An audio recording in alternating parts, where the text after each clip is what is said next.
Bab 1151, Anak-anak, Menggambar Darah, dan Ninja yang Dibangkitkan. Penerjemah, Henye Translations Editor, Henye Translations. New York telah ramai selama beberapa hari terakhir karena Stark Expo menarik orang-orang dari seluruh dunia. Tapi Luke dan Selina hidup dengan sangat damai. Foggy telah mendirikan perusahaan renovasi, dan Luke telah berinvestasi di dalamnya. Sekarang, tangan tua dan selusin pekerja temporer sudah mulai menerima informasi dari siput kecil. Mereka berlari melalui jalan-jalan dan gang-gang Manhattan untuk menarik bisnis. Ben Bennett, mantan pegawai Departemen Pertahanan, sekarang menjadi peneliti khusus di Pusat Penelitian Harapan Baru di Kabupaten Nassau. Dia bekerja dengan kecepatannya sendiri, anggarannya sendiri dan dia tidak perlu bertengkar dengan siapapun. Luke telah memilih nama Harapan Baru setelah banyak pertimbangan. Itu adalah harapan baru dari kehidupan sebelumnya. Luke berharap bahwa teknologi di lab ini akan seperti ternak yang dipelihara di sebuah peternakan, mereka masuk dalam ukuran kecil dan kurus, dan keluar dengan montok dan cantik. Lalu ada Mindy, yang bergaul dengan Monica dan Nikki seperti rumah yang terbakar. Monica tinggal di Harlem. Ketiga gadis itu sebenarnya tidak tinggal jauh dari satu sama lain, dan berkeliling tidak merepotkan. Biasanya, mereka bertiga akan pergi ke rumah Nikki untuk bertarung, dan Nikki kemudian akan mengantar mereka pulang. Sekarang dia punya teman baru, Mindy tidak punya waktu untuk mengunjungi Nugget emas baru-baru ini. Baru pukul 9 malam Luke pergi bersama Selina dan Gold Nugget. Apakah kamu yakin itu adalah pangkalan penting untuk tangan? Selina bertanya di belakangnya. Luke tahu bahwa dia merasa bosan untuk merangkak melalui selokan, jadi dia berkata dengan santai, saya menangkap dua ninja berbaju merah di kamera masuk dan keluar, dan membawa barang-barang. Mengingat temperamen tangan, tidak mungkin mereka memindahkan batu bata. Petik 2. Selina bertanya, menurutmu apa yang ada di dalam? Luke berkata, menurut perhitungan siput kecil, itu mungkin manusia. Selina merasa itu aneh. Saya tidak berpikir The Hand terlibat dalam perdagangan manusia, kan? Setidaknya, file kami tidak menunjukkan itu. Lukas berkata, itu benar. Itu sebabnya saya ingin tahu tentang siapa yang mereka bawa ke dalam. Petik 2. Saat mereka mengobrol, mereka memanjat keluar dari selokan. Di gang kecil, sistem penghilang bau armor diaktifkan, dan kabut naik dalam kegelapan. Kemudian, itu sunyi sekali lagi. Dua orang dan seekor anjing langsung menuju tujuan mereka, sebuah bangunan tua di tepi sungai di Manhattan. Mereka bertiga tidak berlama-lama di luar. Luke masuk dari depan sementara Selina dan Gold Nugget memblokir pintu belakang. Saat mereka masuk, mereka merasa ada sesuatu yang salah. Di sini terlalu sepi, dan sepertinya tempat itu tidak ditempati. Kecuali tanda-tanda di lorong, jelas tidak ada gerakan lain di tempat itu, yang tertutup debu. Untuk benteng, ini sangat tidak biasa. Sesaat kemudian, Luke mencapai lantai 6 di atas. Dia memasuki sebuah ruangan dan mengerutkan kening. Di dalam ruangan, lebih dari 10 anak dikurung di dalam kandang logam dengan tabung yang terpasang pada mereka. Tabung tidak menyuntikkan cairan apapun ke dalam anak-anak.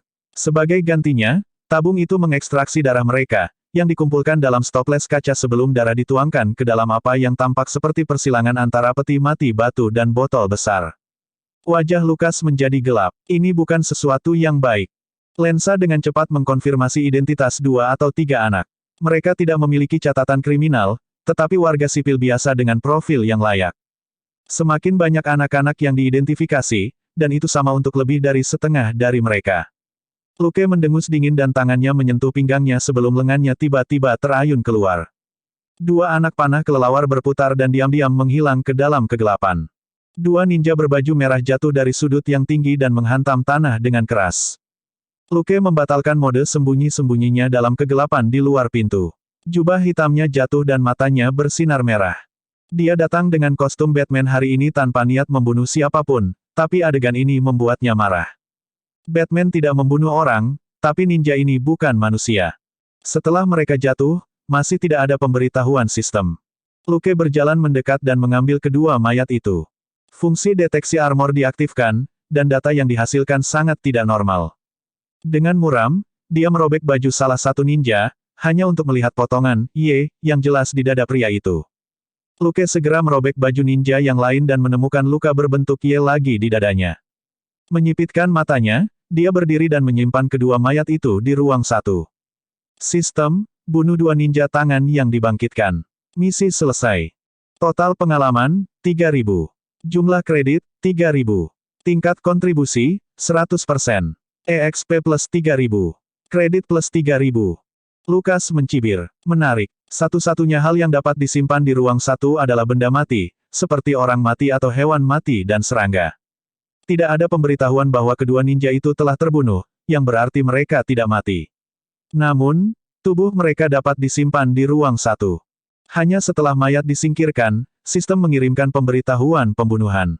Urutannya terbalik. Ditambah dengan ninja yang dibangkitkan, di notifikasi sistem, banyak informasi yang terungkap. Namun, Luke tidak ingin memikirkannya untuk saat ini. Masih ada lebih dari 10 anak yang kehabisan darah. Menyelamatkan orang adalah apa yang harus dilakukan Batman. Luke kembali dengan kotak P3K.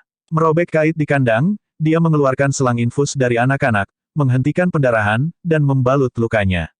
Fungsi deteksi armor tidak pernah berhenti melaporkan kondisi fisik anak-anak. Nyawa mereka tidak dalam bahaya untuk saat ini, tetapi siapa yang tahu apakah akan tetap seperti itu. Sebuah peringatan datang dari Selina. Ada yang salah. Saya menelepon polisi, dan mobil mereka sedang dalam perjalanan, tetapi orang-orang dari The Hand juga ada di sini. Melihat sekelompok ninja berbaju merah mendekat dari gang gelap, Luke mencibir. Tidak apa-apa, Anda dan Hellhound tidak bergerak. Serahkan mereka padaku. Saat dia berbicara, dia berjalan keluar dari ruangan dan berdiri di lorong di luar. Dia tidak mengaktifkan fungsi siluman dan hanya berdiri diam di sana. Tiba-tiba, ada suara angin kencang di sisi kanan lorong, dan selusin senjata rahasia berputar keluar dari kegelapan. Luke mengusap pinggangnya, dan serangkaian panah kelelawar dikirim seperti segerombolan kelelawar. Bunyi denting terdengar di udara saat senjata rahasia itu dibelokkan oleh anak panah kelelawar, yang kemudian terbang dengan sudut yang aneh dan menghilang di kedua sisi lorong. Serangkaian bunyi tumpul terdengar, diikuti oleh suara benda berat yang jatuh ke tanah. Tidak ada teriakan. Suasana tenang sekali lagi di sisi kanan lorong. Luke melihat ke kanan, seolah-olah dia bisa melihat menembus kegelapan. Saat berikutnya, dia menghilang ke udara tipis. Seolah-olah angin kencang telah menyapu lorong, menendang debu untuk menutupi sisi kanan. Bab 1152, jika Anda bersalah, mati lagi. Di bagian paling depan lorong, seorang ninja berbaju merah berjongkok di sudut. Tiba-tiba, dia merasakan beban di punggungnya, dan dengan retakan, rasa sakit yang hebat memancar dari dadanya. Dia ingin bangun, tetapi menyadari bahwa dia tidak lagi memiliki kekuatan. Luke hanya menginjak punggungnya, meninggalkan jejak kaki yang besar. Ninja kedua, yang memegang lampu langit-langit, baru saja melihat rekannya diinjak, ketika itu menjadi hitam di depan matanya. Luke, yang telah menghancurkan ninja pertama dengan satu kaki, melompat, dan kakinya yang seperti besi menyerang. Dada ninja itu runtuh untuk menyamai punggung rekannya, dan dia dikirim terbang. Menggunakan kekuatan dari tendangan, Luke menyesuaikan posturnya dan menendang dinding. Pinggang ninja ketiga yang melewatinya hancur. Ninja itu dikirim terbang 10 meter sebelum dia menyentuh tanah dan berguling beberapa kali. Pada saat itu, Luke telah keluar dari lorong dan masuk ke aula yang luas. Para ninja di sini akhirnya bereaksi, dan dua katana berkilauan terayun keluar. Jubah di punggung Luke tiba-tiba mengeras, menghentikan kejatuhannya. Dengan putaran yang keras, dia menendang dengan kakinya. Dentang, dentang. Dengan dua suara yang tajam, kedua katana itu patah, dan kedua ninja itu ditendang di wajahnya. Wajah mereka langsung ambruk. Luke mendarat dengan ringan dan menatap sosok hitam tidak jauh darinya. Meskipun hampir tidak ada cahaya di sini, dia masih bisa melihat wajah pria itu. Pria itu memutar rantai dengan pengait di ujungnya, seolah-olah dia siap menyerang kapan saja. Luke mengenali wajah itu. Tidak lama setelah dia tiba di New York, dia telah membunuh orang bernama Yoshitake Shin untuk menyelamatkan Matt. Pada saat itu, pria itu membawa 7 atau 8 ninja berbaju merah bersamanya. Dia juga telah mengenakan pakaian ninja merah dan memegang sabit rantai. Sekarang, Shin berpakaian hitam, dan senjata di tangannya telah berubah menjadi pengait pada rantai. Batman. Yoshitake menggertakkan giginya dan menyebut nama itu dengan suara rendah. Selama ini, dia mengira pahlawan super nomor 1 ini berada jauh di Los Angeles dan kekuatannya tidak layak disebut. Bahkan jika ada desas-desus tentang penampilan Batman di New York dalam 2 hari terakhir, dia tidak berpikir dia akan bertemu dengannya secepat ini. Tapi sekarang, Batman berdiri di depannya dan telah membunuh lebih dari 10 anak buahnya dalam sekejap. Luke perlahan mengangkat tangan kanannya dan menunjuk Yoshitake Shin. Suaranya yang dalam menggema di dalam gedung. Kamu, bersalah. Hati Yoshitake Shin sedikit bergetar. Itu tidak pernah berakhir dengan baik untuk orang jahat yang ditunjuk oleh Batman. Semua orang tahu bahwa ini berarti Batman tidak akan membiarkan orang itu pergi. Dia telah melihat video Batman memukuli dua vampir di luar rumah sakit di Los Angeles. Batman bukanlah orang yang baik hati. Dia tidak membunuh orang, tapi itu tidak selalu berlaku untuk hal-hal tertentu yang bukan manusia. Misalnya, dirinya sendiri. Tapi Yoshitake Shin tidak panik, karena dia tidak perlu takut. Dengan teriakan, rantai pengait di tangannya terbang ke arah Batman seperti ekor kalajengking. Luke tidak menghindar sama sekali saat dia menyerang pria itu. Sangat aneh bahwa pria yang pernah dia bunuh ini bisa hidup kembali, tetapi kemampuannya tidak meningkat, dan dia masih sangat lemah. Luke hanya mengangkat tangan kanannya dan memberikan jentikan ringan dengan jari-jarinya, dan kait yang diarahkan ke lehernya dibelokkan. Yoshitake Shin tidak berhenti di situ. Dia menarik rantai itu dan rantai itu melilit pergelangan kaki Luke. Kaki Luke langsung berkelebat saat dia menendang kail tepat saat mencapai pergelangan kakinya, dan kail itu terbang kembali untuk menggigit pemiliknya.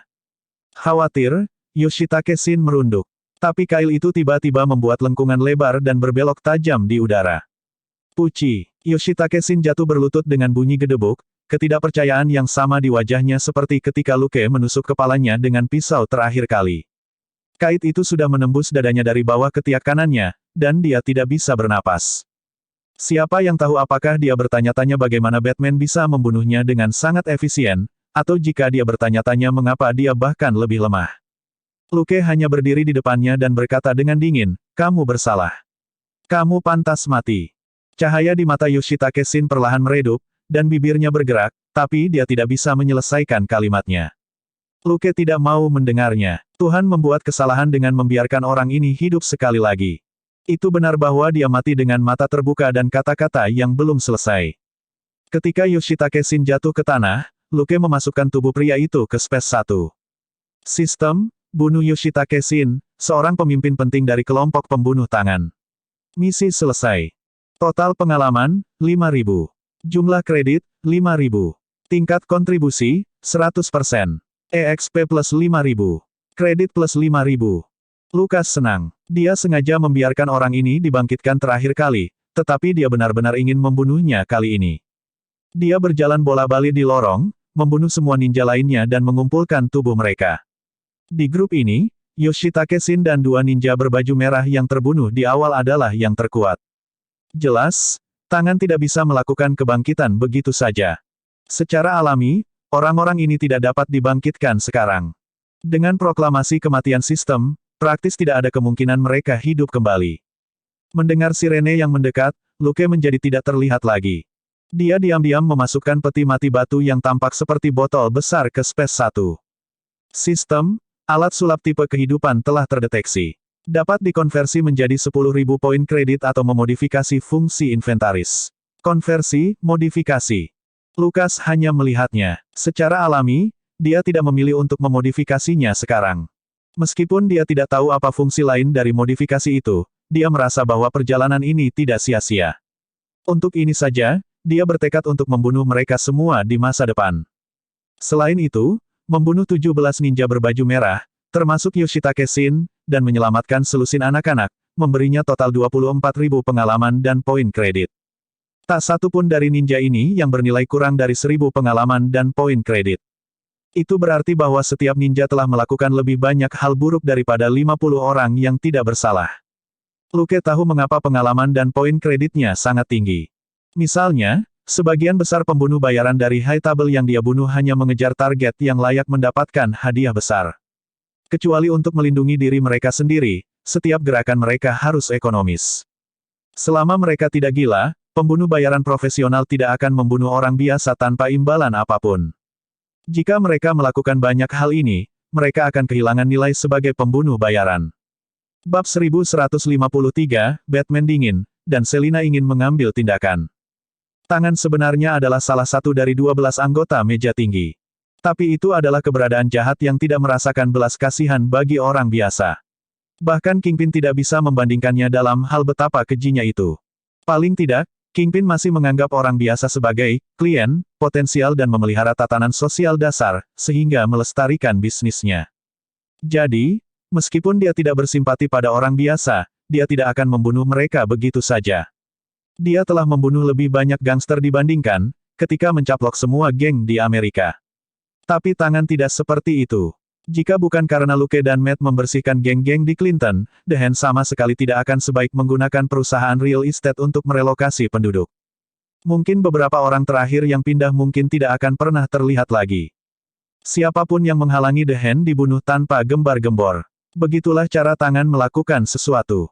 Ninja tangan juga berbeda dari pembunuh bayaran lainnya di meja tinggi. Ninja ini tidak membutuhkan reputasi atau uang, mereka hanyalah senjata tangan, alat untuk menyingkirkan rintangan. Selama tangan memberi perintah, mereka tidak keberatan membantai warga sipil dan mendapatkan darah tak berdosa di tangan mereka. Jadi, tangan tidak bisa tinggal, dan ninja juga tidak bisa.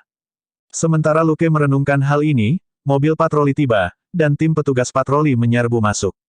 Luke memperhatikan mereka membawa anak-anak ke ambulans sebelum dia pergi ke atap. Sebelum dia mencapai atap, dia membatalkan tembus pandangnya dan membiarkan sosoknya yang tinggi dan hitam muncul di puncak gedung.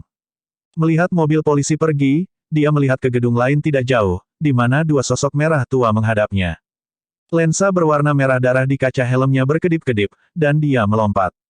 Jubahnya terbentang saat dia mengikuti ambulans.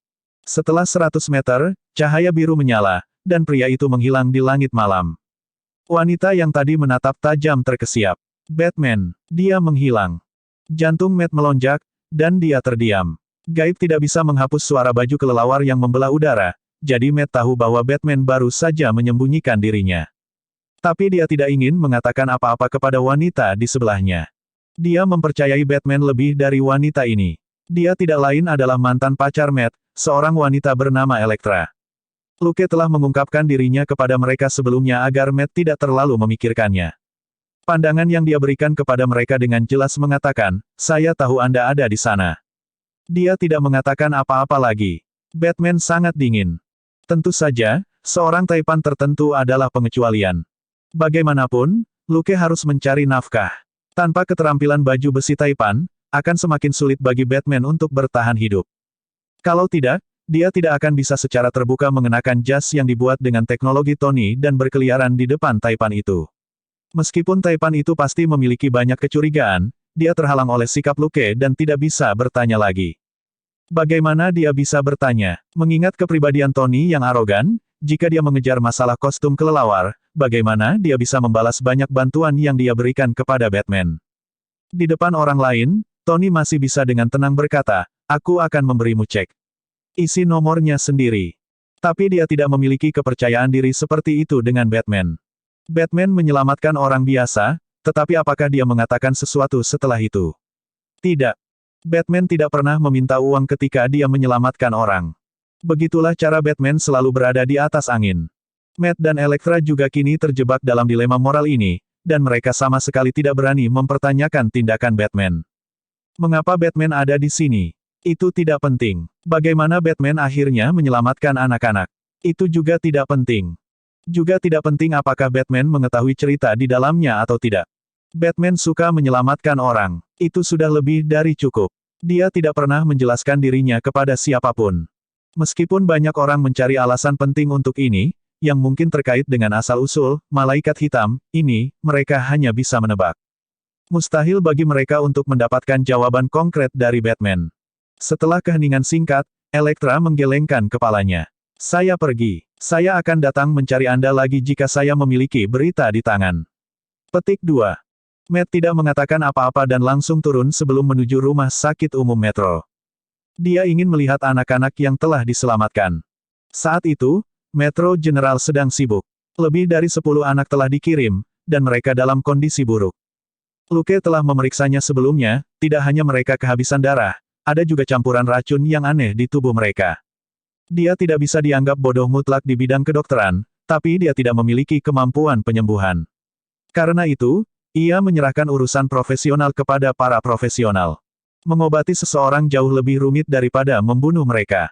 Pasti lebih baik melakukan pemeriksaan dan pengobatan secara sistematis di tempat seperti Rumah Sakit Umum Metro, yang memiliki segala macam peralatan dan banyak dokter. Berdiri di atas gedung secara diagonal di seberang rumah sakit, Selina berkata, para ninja yang kembali sebagai bala bantuan terlalu cepat. Apakah Anda yakin tidak memicu alarm di gedung itu? Lukas, tidak. Selina berkata, kurang dari 2 menit setelah mobil polisi berangkat, para ninja tangan muncul dan langsung menuju gedung tua tempat anak-anak dikurung. Mereka mungkin sedang memantau komunikasi polisi. Luke bersenandung setuju. Selina berkata, terakhir kali, kami memantau tubuh Yoshitake Shin, tetapi tidak satupun dari mereka muncul. Setelah itu, seseorang di pressing ke-15 membantu menekan masalah ini. Apakah mereka akan muncul kali ini? Luke berkata, itu mungkin. Bahkan jika mereka menyerah pada anak-anak, saya mengambil sesuatu yang lain yang seharusnya penting bagi mereka. Setelah keheningan singkat, Selina berkata, aku akan mengambil tindakan ketika mereka sampai di sini. Luke bertanya, apakah kamu yakin? Selina mendengus. Aku tidak membunuh orang sembarangan, tapi binatang buas ini tidak pantas disebut manusia. Jika mereka berani datang malam ini, aku akan membunuh mereka. Jika 1 datang, aku akan membunuh 1. Jika 100 datang, saya akan membunuh 100. Petik 2. Merenung sejenak, Luke berkata, iya, mereka mungkin tidak memiliki 100 orang, kan? Ninja ini tidak umum. Mereka tidak akan sebaik itu dalam pertempuran jarak dekat dan senjata dingin tanpa lebih dari 10 tahun pelatihan. Bingung sejenak, Selina lalu berkata dengan marah, aku tidak peduli. Jika tidak ada 100 dari mereka malam ini, saya akan membunuh mereka setiap kali saya melihat mereka mulai sekarang, sampai saya membunuh 100 dari mereka. Luke akhirnya mengungkapkan sesuatu untuk menenangkannya. Jangan khawatir, orang-orang ini benar-benar bukan manusia. Apakah Anda tahu apa yang saya temukan di Yoshitake Shin? Sayatan berbentuk Y dari koroner. Selin terkejut. Mungkinkah itu hanya potongan untuk menakut-nakuti orang? Meskipun agak aneh untuk menakut-nakuti orang dengan cara ini, itu lebih masuk akal daripada kebangkitan. Bab 1154, tersesat, pintu depan milikku. Luke segera menolak kemungkinan ini. Tidak, itu bukan hanya luka daging. Itu pasti dari otopsi, dia pasti sudah diperiksa oleh koroner. Selina menarik napas tajam dan mengerti. Kalau begitu aku tidak perlu menahan diri ketika bertemu dengan mereka. Luke tersenyum dan tidak mempertanyakan sikapnya. Selain dirinya sendiri, dia tidak berpikir banyak orang yang bisa membunuh orang jahat dengan rajin tanpa masalah psikologis. Setidaknya, Selina bukan salah satu dari mereka. Tapi melihat keadaan tragis anak-anak, Selina mungkin tidak akan bisa tenang jika dia tidak menyiksa beberapa anggota The Hand hari ini. Dalam hal itu, dia lebih seperti polisi yang baik daripada Luke. Dia ingin melindungi yang tidak bersalah, dan tidak meminta imbalan apapun. Dia menginginkan ketenangan pikiran. Pada saat itu, dia tiba-tiba melihat tidak jauh. Kenapa kabut ada di sini? Luke tidak mengatakan apa-apa dan hanya menggunakan nomor pribadinya untuk mengirim beberapa pesan. Sesaat kemudian, dia melihat jawaban Foggy dan berkata tanpa daya, dia mencari tempel, dan bertemu dengan anggota geng saingan yang dikirim ke sini oleh polisi untuk perawatan. Mereka berdebat di UGD sekarang, bahkan dengan borgol, dan sepertinya pertarungan lain akan pecah. Selin tercengang. Di mana petugas patroli? Luke berkata, mereka membutuhkan lebih banyak tangan dengan anak-anak yang baru saja dikirim, jadi beberapa pria dikirim. Bagaimanapun, jika anggota geng ini terlibat perkelahian lagi dan mati, mereka pantas mendapatkannya. Petik 2. Selina mengerti. Dibandingkan dengan membantu anak-anak yang tidak bersalah, mereka memang tidak perlu terlalu peduli dengan para gangster ini. Bahkan jika mereka dihentikan hari ini, mereka masih akan mati dalam perampokan atau baku tembak di masa depan. Luke, di sisi lain, melihat sosok merah tua yang berjongkok di atap. Orang itu juga ada di sini. Mantan pacarnya tidak ada di sini. Tampaknya nyala api tua ini belum sepenuhnya dipadamkan. Petik 2. Selina melirik dan melengkungkan bibirnya. Orang ini membuat kekacauan. Foggy mengetahui tentang rahasia kecilnya belum lama ini, dan Karen juga menebaknya. Selain itu, dia telah terluka sepanjang waktu, dan pada dasarnya meninggalkan firma hukum untuk Foggy dan Karen. Mereka yang tidak tahu mungkin berpikir bahwa itu telah berganti nama menjadi Nelson dan Page. Merenung sejenak, Luke hanya bisa berkata, mau bagaimana lagi? Itu tergantung pada penampilan. Foggy tidak memiliki peluang. Selina kehilangan kata-kata. Dia merasa bahwa dia tidak bisa mengatakan apapun dengan hati nurani yang baik. Luke dan Selina mengobrol santai. Foggy juga sibuk di rumah sakit karena dia menggunakan keahlian pengacaranya untuk mengendalikan para gangster tak berotak ini. Matt berada di atap di belakang rumah sakit di seberang mereka. Dia patuh karena Luke hanya menggunakan transmisi rahasia untuk memberitahunya bahwa dia sedang mengawasi pintu depan. Karena Batman telah mengambil pintu depan, Matt tidak mengatakan apa-apa dan dengan patuh memilih untuk berjongkok di belakang.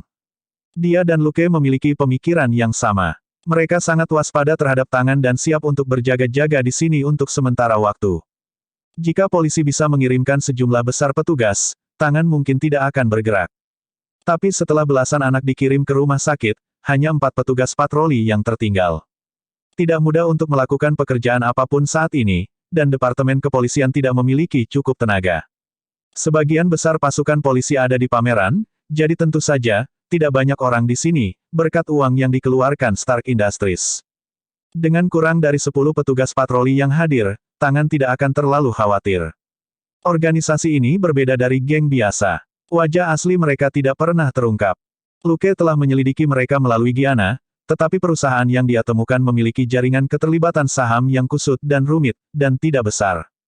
Informasi dari Hightable menegaskan bahwa tangan telah ada sebagai kekuatan setidaknya selama 100 tahun. Mereka mungkin sudah ada sebelum itu, tetapi tidak ada bukti. Organisasi keterlaluan ini belum hancur bahkan setelah 100 tahun. Mereka pasti punya banyak koneksi. Perusahaan yang ditemukan Luke, misalnya, hanya untuk penampilan. Banyak dari mereka hanyalah perusahaan cangkang kosong yang hanya menerima investasi saat dibutuhkan. Tidak butuh waktu lama bagi perusahaan-perusahaan ini untuk benar-benar ditinggalkan. Dari sudut pandang ini, tangan sama berhati-hatinya dengan Luke dan identitas palsunya, satu-satunya perbedaan adalah identitas palsu mereka dalam bentuk perusahaan cangkang. Jadi, hanya ada satu cara untuk menemukan tubuh utama tangan. Itu melalui orang. Begitu orang-orang dari tangan mengambil tindakan, perusahaan cangkang kehilangan sebagian besar penggunaannya sebagai penutup. Seperti halnya Luke, selama salah satu aliasnya terbuka kedoknya, semua penyamarannya akan sia-sia. Dia tahu ini adalah kelemahannya, tetapi dia tidak bisa menyelesaikannya, karena ada banyak hal yang harus dia lakukan sendiri, dan dia harus mendapatkan pengalaman dan poin kredit sendiri. Dengan logika yang sama, tangan harus mengambil bentuk nyata selama operasi. Apakah itu ninja berbaju merah atau orang yang bertanggung jawab atas penggalian, mereka harus memiliki inti untuk mengontrol hasil dari sesuatu. Dengan kata lain, itu benar-benar sia-sia bagi Luke untuk membunuh Yoshitake Shin dan semua anak buahnya dalam kemarahannya. Tapi dia senang melakukannya. Sekarang, dia akan menangkap sekelompok orang lain dari tangan. Yoshitake Shin telah berhati-hati dan bergerak secara mandiri. Luke tidak memiliki banyak informasi, termasuk bagaimana mereka berkomunikasi satu sama lain. Membunuh Yoshitake Shin dan mengambil peti batu mungkin membuat tangan bingung untuk membuat kesalahan. Semakin cemas seseorang, semakin besar kemungkinan mereka melakukan kesalahan, dan semakin banyak peluang yang akan mereka berikan kepada lawan mereka. Lukas sabar. Dia akan menunggu sampai pantat telanjang tangan itu terbuka sebelum dia menendangnya. Menunggu itu membosankan. Waktu perlahan berlalu hingga pukul 1 dini hari. Paparazi yang telah mendengar tentang Batman pada dasarnya telah meninggalkan rumah sakit. Anak-anak semuanya dirawat di ICU, dan petugas yang berada di TKP diganti untuk mencegah wartawan mewawancarai mereka dan mengganggu pekerjaan rumah sakit. Juga, karena rincian kasusnya tidak jelas, Departemen Kepolisian mengatakan kepada semua orang untuk tidak membocorkan informasi yang relevan untuk saat ini, sehingga berita itu tidak menyebar dalam skala besar. Rumah Sakit Umum Metro masih sibuk setelah tengah malam, tetapi jauh lebih damai daripada hiruk-pikuk di siang hari. Pada saat itu, ambulans melaju kencang. Itu memasuki rumah sakit melalui pintu depan, dan ambulans lain masuk dari belakang pada saat yang sama. Untuk rumah sakit umum yang besar, ambulans masih sangat sibuk, bahkan di tengah malam. Luke tidak terlalu memikirkannya. Perhatiannya terfokus pada 2 tim ninja berbaju hitam yang menyerbu di kedua sisi rumah sakit. Matt memperhatikan gerakannya juga. Dia tidak tahu mengapa para ninja ini mengganti warna merah mencolok mereka dengan warna hitam tradisional, tapi gerakan dan langkah mereka sama persis seperti sebelumnya. Bawa Hellhound ke rumah sakit. Hati-hati salah arah, kata Luke kepada Selina. Dia kemudian mengungkapkan dirinya dan menerjang ninja di sebelah kiri.